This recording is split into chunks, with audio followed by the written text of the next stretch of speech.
Okey, untuk kuartal analisis 3, video yang ketiga, saya nak tunjukkan bagaimana kita nak kesan pergerakan insider.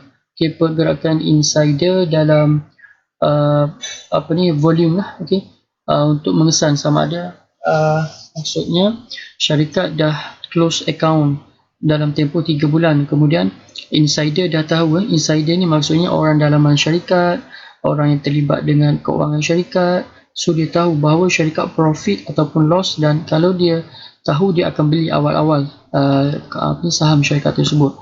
So kita boleh kesan melalui volume. Okay, contoh untuk kuartal 2. Okay, kita ambil kuartal 2. Contoh kuartal 2 ini result dia combo. Okay, result untuk kuartal 2 combo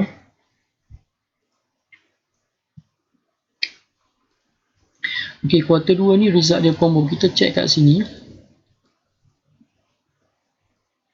Okay, kuartal 2 daripada kuartal 2 ni di sini, okay, dia diumumkan pada 28 hari bulan 7. Okay, dia diumumkan pada 28 hari bulan 7, iaitu di sini. Okay, di sini 28 hari bulan 7.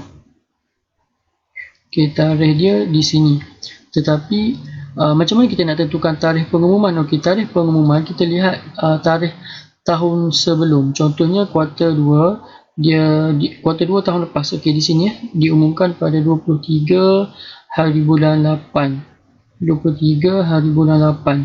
Tetapi untuk kuartal 2 ni dia diumumkan sebulan sebelum. Maksudnya dia diumumkan awal lah.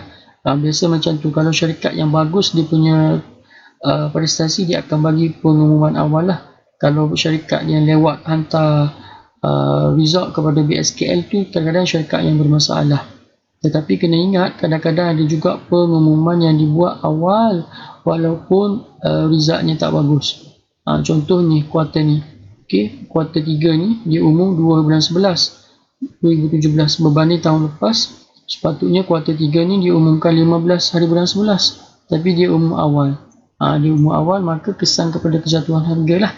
Jadi, tapi walau bagaimanapun, kita just nak buat anggaran tarikh pengumuman. Kita tengok pengumuman tahun lepas. Okay, so tahun lepas 23 bulan 8. So tahun ni lebih kurang bulan 8 juga lah. So tetapi kes ni dia awal. Okay, untuk corona ni awal, tapi kebanyakannya dia keluar result yang sama, tarikh yang sama saja. So okay, isu dia kita tengok Okay, untuk kuartal 2 result sangat bagus sebab combo. Okay, result kuartal 2 ni berbanding kuartal sebelum, combo naik, dan kuartal 2 tahun lepas pun berlaku kenaikan. So di sini untuk kuartal 2 ni, okay, operasi syarikat bermula daripada April di sini sehingga April, Mei, Jun, sehingga Jun. Maksudnya dalam tempoh kuartal ini syarikat mengalami keuntungan, iaitu result yang combo. So ada volume yang dah masuk kat bawah ni, kita tengok permulaan. Okay, permulaan kuartal, maksudnya kuartal dah berjalan selama sebulan. Okay, kuartal dah berakhir pada 28 April. Sebelum berakhir ni dah masuk banyak volume, maksudnya dah ada insider collect kat sini, sebab dia tahu bahawa syarikat mengalami keuntungan.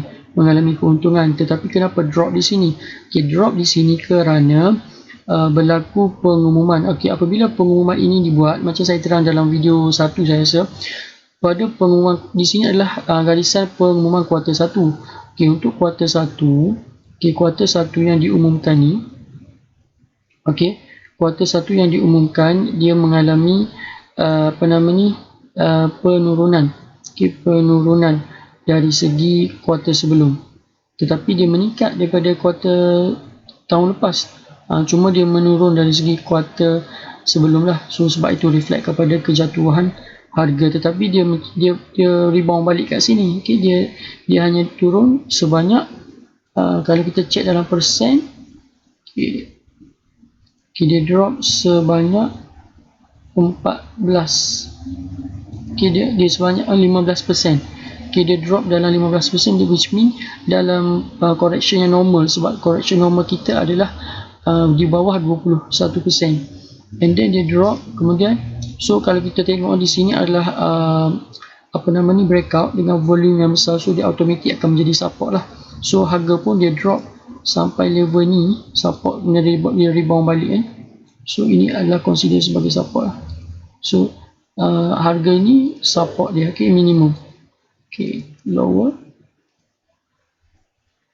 okay, pada level 4,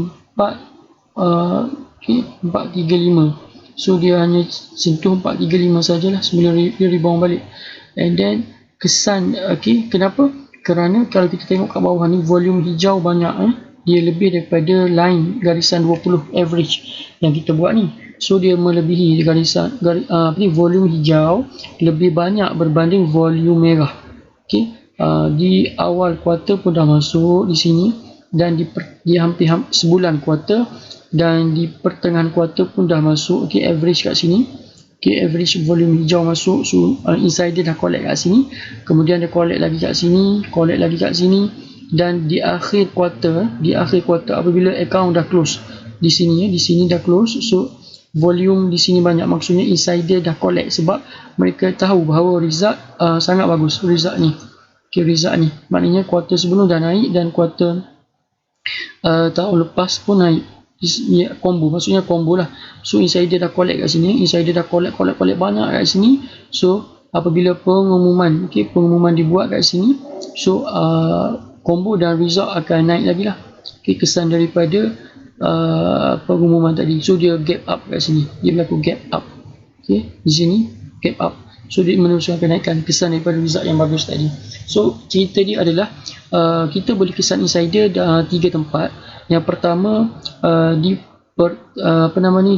pertengahan kuarter, yang kedua di akhir kuarter, dan yang ketiga di awal kuarter. Okay, di pertengahan, di akhir dan di awal. So kalau kita tengok dalam di sini, okay, habis sahaja kuarter, so ada volume collect kat sini. Okay, dia volume collect kat sini, volume hijau, maksudnya dan kita tengok support kat sini, di sini lower dia, so dia drop pun, okay, walaupun insider collect kat sini, okay, dia collect kemudian berlaku puncak kat sini dan turun balik. So walaupun dia turun pun dia tidak bolos support di sini, dia turun dan dia naik semula. So kalau macam kita dah buat prediction bahawa kuarter ini bagus, so kita entry saja apabila dia berlaku correction, selagi dia tidak bolos lower sebelum ni, selagi tu kita hold position, dan kita just tunggu saja untuk kenaikan yang seterusnya lah. So itu teknik tafa yang saya amalkan, yang saya ajarkan, bahawa kita nak kesan insider daripada volume. Apabila habis kuarter, kita tengok ada volume masuk atau tidak. Itu kalau kuarter yang bagus. Okay, kalau kuarter yang bagus. Tapi kalau kuarter yang tidak bagus, akan ada satu volume yang besar sebelum pengumuman. Okay, sebelum pengumuman akan ada volume yang besar. Okay, contohnya di sini. Okay, di sini adalah selepas, okay, sehari selepas pengumuman. Okay, sehari selepas pengumuman berlakunya volume yang besar, sebab insider dia tidak menunjukkan bahawa kuarter 3 ini adalah kuarter yang teruk, kerana tidak ada volume yang jelas, yang nyata, yang kita boleh tengok. Yang kalau kita boleh tengok pun di sinilah. Okay, di sini. Okay, dah ada volume yang melebihi average, maksudnya daripada dalam kuarter 3 ni, okay, daripada sini sampai ke sini, so di hampir-hampir akhir kuarter ni ada satu volume merah yang besar, ada 2 volume besar kat sini yang masuk. So ini pun sebagai signal bahawa kuarter ini tidak baguslah. Tetapi tetap juga berlaku kenaikan harga, consider kepada mungkin push daripada public, okay, public ataupun retailer yang sangat berminatlah dengan kuarter corona ni, kerana dia telah melakukan kenaikan yang berterusan. So apabila berlaku correction sahaja, okay, walaupun insider buang kat sini, okay, insider dah buang kat sini dan berlaku correction, tetapi dari segi teknikal dia berlaku rebound kat sini. Tetapi akhirnya dia melakukan kejatuhan lah setelah pengumuman kuarter dibuat. Okay, pengumuman kuarter 3 dibuat pada tarikh 2 November, iaitu di sini. Okay, kuarter 3. Okay, kuarter 3 diumumkan pada 2 November, iaitu mengalami kejatuhan dari segi kuarter ke kuarter lah. Tetapi dari segi kuarter tahun lepas dia naik. Okay, dia naik, dan sebab itu kalau kita tengok harga, kemungkinan dia tidak akan drop lebih daripada paras level ni lah, level 90 sen. So level 90 sen ini kita mungkin consider sebagai dia punya support lah, sebab dia bukan rugi sebenarnya, dia cuma kurang profit sahaja. Dan kemungkinan besar dia akan membuat satu satu kejatuhan sehingga mencapai satu dasar ataupun paras correction normal sebelum dia rebound balik lah. So as long as dia tidak bolos 905, kita consider sebagai masih lagi dalam mood yang baik lah untuk counter ini. So itu cara kita analisis kuartal based on volume. Okay, saya ulang balik, kita lihat dalam tiga tempat, tiga tempat di awal kuartal, di pertengahan kuartal dan di akhir kuartal, untuk kita menilai sama ada kuartal ini mencatatkan result yang profit negatif atau profit positif ataupun loss yang negatif lah. Kalau loss negatif, kalau profit positif. So kita lihat volume. Kalau ada volume hijau banyak kat tengah-tengah ni, di awal pun banyak, di tengah pun banyak, di akhir pun banyak, itu bermaksud result kuartal ini bagus lah. Okay, result kuartal ini bagus.